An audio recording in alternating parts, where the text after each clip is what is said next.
So somebody asked me on stream the other day, who actually is Zod? And I thought for a second, that's a really good story and something worth sharing.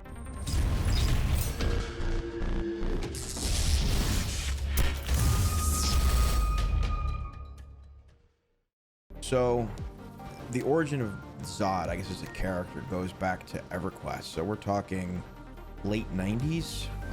Really started as my first character in Everquest, actually.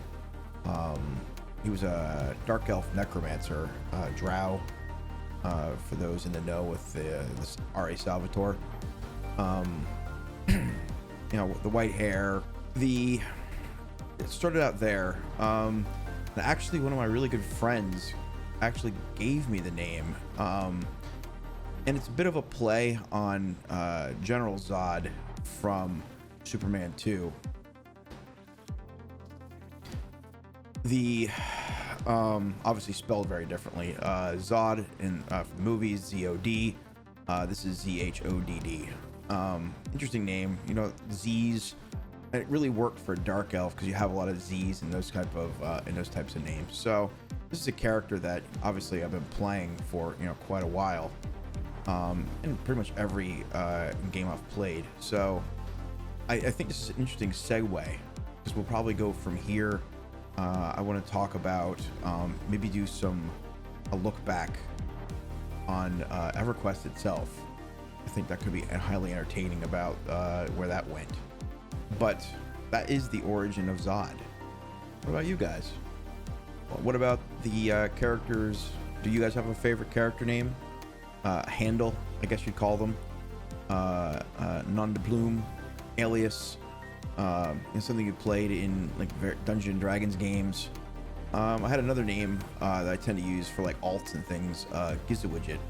And it just as soon as I think of that name, I think of gizmos, I think of gnomes, tinkerers. Needs to be a gnome monk, which always gives me a giggle thinking about gnome monks. Played one of those in Everquest 2 for quite a while. But I think it's interesting looking at people's names. Some people are really creative when they come up with them. Others, they choose them as an homage to some of their favorite characters, that's cool too. But a friend of mine, he would look at ingredients on bottles and would just take bits of each, maybe different ingredients, and come up with a name. And it was spectacular, especially as from a dungeon master's perspective. He could almost come up with names on the spot. And if you put me on the spot for something like that, we'd have a lot of Bobs, Jims, Janes, those things. So I think that's really interesting and fascinating. So and does the name match the character or match the voice?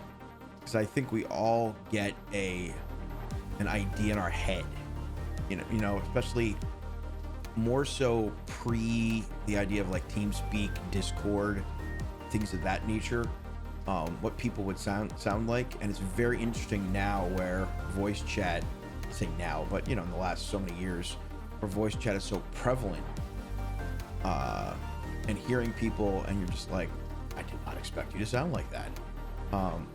Then you also hear about all the guys playing gals, maybe not as much as the gals playing guys. Makes it all kinds of weird. But what's in a name? I think that's pretty interesting. So for more rambling content like that, subscribe. Come back for more, because there'll definitely be more. Look forward to seeing you.